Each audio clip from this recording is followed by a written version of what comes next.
Et vous écoutez Radio Côte d'Ivoire numéro 1 sur l'info et le sport. Et à présent, votre lucarne, c'est pas normal. Appelez-nous 27 20 21 44 48, 27 20 24 27 87 pour nous dire ce qui ne va pas. Et ce matin, la toute première localité qui toque à notre porte, c'est Kounaïri, bien sûr en pays Ouan, avec monsieur Siagbe. Bonjour. Oui, je suis avec vous. C'est l'assurance que vous avez me tourné en an 2017, en an 2018 là. D'accord, dites-nous tout. Je vous ai dit que mon village n'est pas électrifié. Aujourd'hui, mon village est électrifié avec 271 poteaux. Donc, je remercie la Côte d'Ivoire, je remercie la radio Côte d'Ivoire, puis je remercie Énergie de Côte d'Ivoire, je remercie l'État de Côte d'Ivoire énormément. Je vous remercie beaucoup, infiniment, chaleureusement. Mais il y a une grande faute. Depuis Alimation, ils ont fait Alimation en an 2020, le 24 mars. Tout le village était éclairé. Durant une semaine, le plus d'un quartier est éteint. Jusqu'aujourd'hui, quand on appelle les CIE, de venir nous aider, ils ne viennent pas. Moi-même qui suis en train de vous parler là, quand je leur dis, ils n'ont qu'à venir réparer les ampoules qui sont grillées là. Ils ne viennent pas, ils disent qu'on a beaucoup de travaux. Donc, je vous demande pardon, je demande pardon les autorités compétentes de Kounaïri. Ils n'ont qu'à dire à ce lieu de venir nous aider. Merci beaucoup à vous, comme quoi vos différents appels font du bien à vos localités. On espère que ce quartier pourra bénéficier de l'électricité, quoique c'est un programme et je pense qu'au fur et à mesure qu'on déballe le programme, vous allez pouvoir en bénéficier. Et direction à Bobo avec monsieur Kofi Kwame. Allô, bonjour. Oui, bonjour monsieur. Bienvenue sur les ondes de Radio Côte d'Ivoire. Vous nous parlez du ministère de la Solidarité. Dites-nous ce qui ne va pas à ce niveau. Bon, à ce niveau, vraiment, moi, je n'arrive pas à comprendre quelque chose. Et qu'est-ce que vous ne comprenez pas, dites-nous? L'État, c'est une continuité, en fait. Et quand vous déposez un courrier au ministère de la Solidarité, avec le changement du ministre, on vous demande de refaire encore un autre courrier. Et quand vous faites le courrier, vous déposez, le traitement prend assez de temps. Alors, jusqu'à ce que la cause même de votre demande devient vraiment plus importante.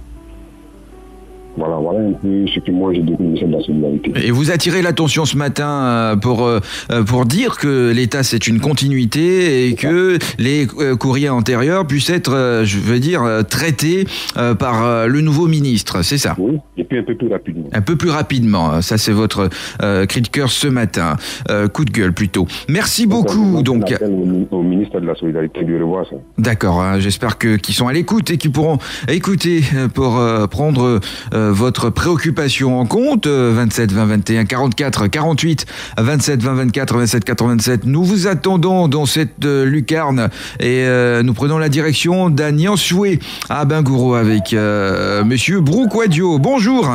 Bonjour, monsieur. Alors, bienvenue sur les ondes de Radio Côte d'Ivoire. Quel est le problème avec l'électricité à Bingourou? Oui, monsieur, oui, j'ai eu l'appel d'un petit village de la ville d'Allo. Allô? Allez-y, on vous écoute. Voilà. Ça fait plus de 2 ans, notre lumière, les gens sont venus, les cadres sont venus faire nos courants depuis ce jour-là. Bon, on ne comprend pas. Depuis combien de temps vous avez dit? Depuis, ça fait 2 ans cette année. Tout est fait, ça reste. Tout est fait, ça reste pour l'allumage et puis on ne les voit pas. Et vous êtes rapproché d'eux ou vous les avez appelés? Qu'est-ce qu'ils vous ont évoqué comme raison? Bon, quand tu vas à la sous-préfecture, on dit nous faut partir dans tel point, on arrive là-bas, on arrive dans tel point, je vais porter sur votre radio, la radio pour vraiment vous nous aider. D'accord. On souffre, nos villages souffrent. D'accord, vous allez rappeler le nom du village? Dalo. Dalo, et c'est où précisément Dalo? Dalo, c'est un petit village d'Agnès, 18 km d'Agnès, oui. D'accord, et c'est dans la localité d'Abingourou? Oui. D'accord. Bien compris, Monsieur Brou. Quadio, merci de nous avoir appelés ce matin dans la grande matinale. Et on poursuit. On pose cette fois-ci nos valises à Sassandra avec Monsieur Sawadogo Issouf. Bonjour. Bonjour, merci. Monsieur Issouf, bienvenue. Alors, vous nous parlez d'un problème de route. Qu'est-ce qui ne va pas? Je vais parler de mon village à Guawam Yakassé. D'accord, dites-nous tout. Nous, on a besoin de route, quoi. Vous avez besoin de la route. Sur quel tronçon? Dites-nous le tronçon précis. Notre route est trop dégradée. L'ambulance ne peut même pas venir là-bas. D'accord, on vous écoute. Et c'est de quelle localité à quelle localité? Dites-nous précisément la route pour qu'on puisse savoir. Presque Guawam, ça va. Presque Guawam. Ok. Yakassé. D'accord, on a bien compris. On espère que vous aurez très prochainement la route chez vous, comme on le dit. La route précède le développement. Et on va prendre un autre auditeur qui nous appelle ce matin. Lui, c'est à Maningé-Sancro. Oui, il s'appelle Monsieur Delmas Quadio. Bonjour. Oui, bonjour, Radio Côte d'Ivoire. Alors, c'est le même problème. Vous nous dites qu'il y a un problème au niveau de la route. Donnez-nous les détails, le tronçon et tout. D'accord. Amalingue-Sankro est un village qui se trouve dans la sous-préfecture de Séchi. Séchi, c'est dans le département d'Agboville, dans la région de la Yébi-Tiassa. Et Amalingue-Sankro est situé à 2,5 km du bitume, reliant Agboville à Séchi. Mais je vous assure que actuellement, en ce début de saison des pluies, le village est carrément coupé des autres villages de la sous-préfecture. Il n'y a pas de route. J'ai dit une fois sur cette chaîne, Amalingue-Sankro est un village qui produit du vivrier, du cacao, mais on ne peut pas faire sortir les produits. Aujourd'hui, venez voir la route. Je suis actuellement à Amalingue-Sankro. Pour avoir accès au village, non, c'est un tas de problèmes. Donc, je demande encore une fois pardon. En tout cas, je demande pardon au président du conseil régional de la Yébi-Tiassa de penser à Amalingue-Sankro. C'est dans la sous-préfecture de Séchi, 2,5 km du bitume, de Kwame Koro, qui est au niveau du bitume. Donc c'est pour faire un reprofilage, pour soulager un tant soit peu cette population, cette brave population.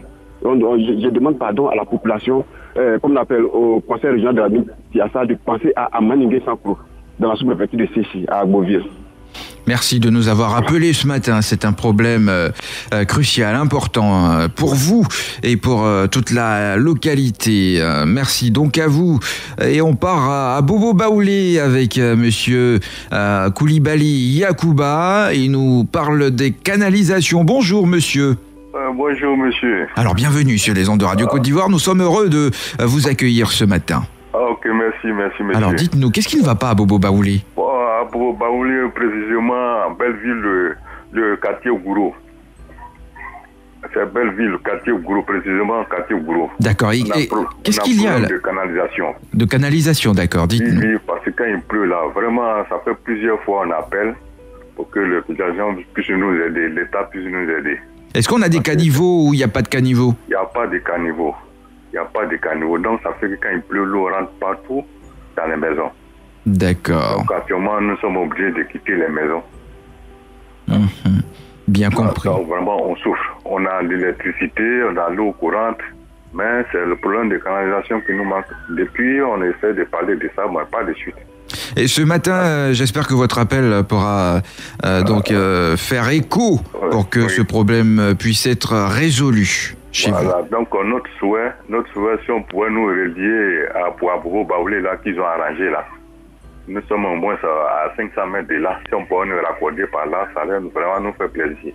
D'accord, ça c'est une proposition de solution. Merci donc à vous, monsieur Koulibaly Yacouba, de nous appeler sur Radio Côte d'Ivoire. On a encore quelques temps, je pense 5 minutes. On pourra en prendre encore des auditeurs. Et cette fois-ci, nous sommes en pays Tagbanan, à Fronan, direction Katiola, avec monsieur Ouro Adama. Bonjour. Bonjour monsieur. Bienvenue sur les ondes de Radio Côte d'Ivoire. Merci. Alors dites-nous, vous nous parlez de l'électricité. Qu'est-ce qui ne va pas avec l'électricité? Au fait, ça fait depuis 5 ans de cela, la mairie, on fait les lotissements, mais il n'y a jamais d'électricité. C'est les branchements anarchiques. Il y a des kilomètres, c'est même pas bien du tout. Donc si l'État veut nous aider à avoir l'électricité dans ces nouveaux lotissements, depuis 5 ans, je dis bien 5 ans, Ils font des lotissements, il n'y a pas d'électricité, il n'y a pas de voirie pour amener. C'est vraiment bizarre, sincèrement.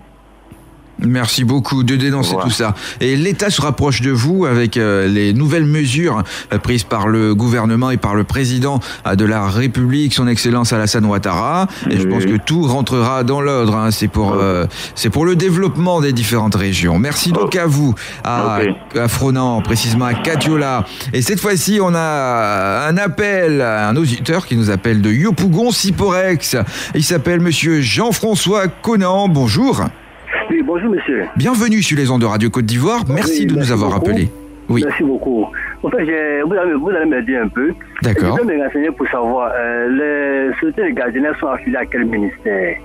Je me demande bien que ce qui n'est pas normal, c'est que le ministère de la Sécurité ne s'en occupe même pas. Alors, vous avez remarqué un problème précis? Oui, bien sûr. Dites-nous ce problème. Les vigiles sont maltraités par la société de gardiennage et aucune personne en Côte d'Ivoire ne réagit. Or, pourtant, chaque personnalité aujourd'hui a un vigile chez lui à domicile. Vous ne pouvez pas savoir quel travail ces gens-là abattent sur le terrain, jour et nuit, sous la pluie.